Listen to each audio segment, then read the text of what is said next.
Kabanata 11. Ang mga makapangyarihan. Sa kabanatang Ang mga makapangyarihan ng nobelang No Limitang Ere ni Jose Rizal, ipinakilala ang mga tauhan na nagpapakita ng kapangyarihan at impluensya sa lipunan. Sa kabanatang ito, nakita natin ang mga pangunahing tauhan tulad ni Kapitan Tiago, Don Rafael Ibarra at Padre Damaso na nagpapakita ng kanilang impluensya sa lipunan sa pamamagitan ng kanilang yaman, posisyon at kapangyarihan. Sa pangkalahatan, ang kabanatang ito ay nagpapakita ng mga suliraning kinakaharap ng mga Pilipino sa panahon ng kolonisasyon kung saan ang mga mayayaman at makapangyarihan ay nagpapakita ng pang-aapi at paglulubog sa kahirapan ng mga mahihirap na Pilipino.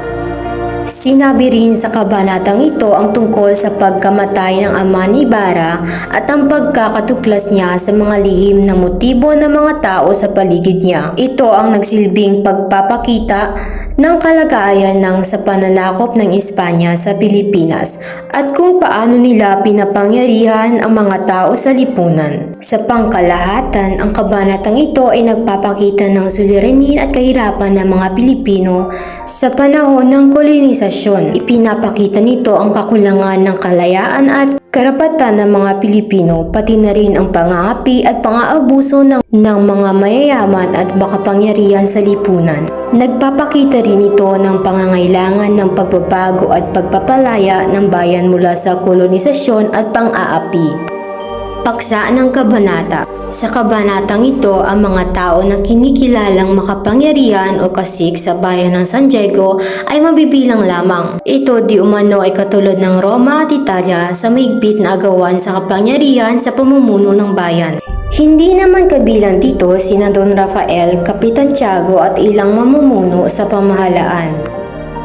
Ano ang mga pangunahing ideya sa Kabanata 11 ng No Limitang Ere? Isa na dito ang ukol sa kapangyarihan at liderato sa lipunan. Sa kabila ng kanilang kayamanan at posisyon, hindi itinuturing na makapangyarihan sina Don Rafael, ama ni Crisostomo Ibarra at Kapitan Tiago. Ang tunay na makapangyarihan ay si Padre Salvi, ang bagong paring pumalit kay Padre Damaso at ang pinuno ng mga Guardia Sibil, ang Alperes. Sa Kabanata 11, ang kapangyarihan ay hindi nasusukat sa yaman kundi sa pagiging lider ng lipunan.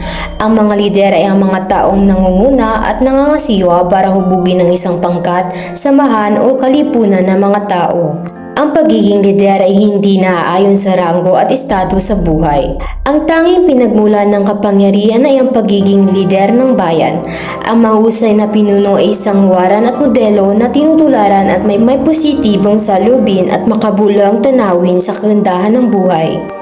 Bakit ito pinamagatan ni Jose Rizal na ang makapangyarihan? Ang pamagat na ang mga makapangyarihan sa Kabanata 11 ng No Limitang Ere ni Dr. Jose Rizal ay sumasalamin sa pangunahing tema ng kabanata na ito, ang kapangyarihan at liderato sa lipunan. Ipinakita ni Rizal na hindi palaging ang mayayaman o mataas ang estado sa lipunan ang may hawak-awak ng tunay na kapangyarihan. Sa halip, ang mga taong nasa posisyon ng relihiyoso at militar tulad ni Padre Salvi at ang Alperes ang tunay na makapangyarihan sa bayan ng San Diego. Ito ay nagpapakita rin ng kritikal na pananaw ni Rizal sa mga makapangyarihang tao sa lipunan noong panahon na iyon. Ipinakita niya kung paano ginagamit ng mga ito ang kanilang kapangyarihan hindi para sa kapakanan ng mga tao, kundi para sa kanilang sariling interes.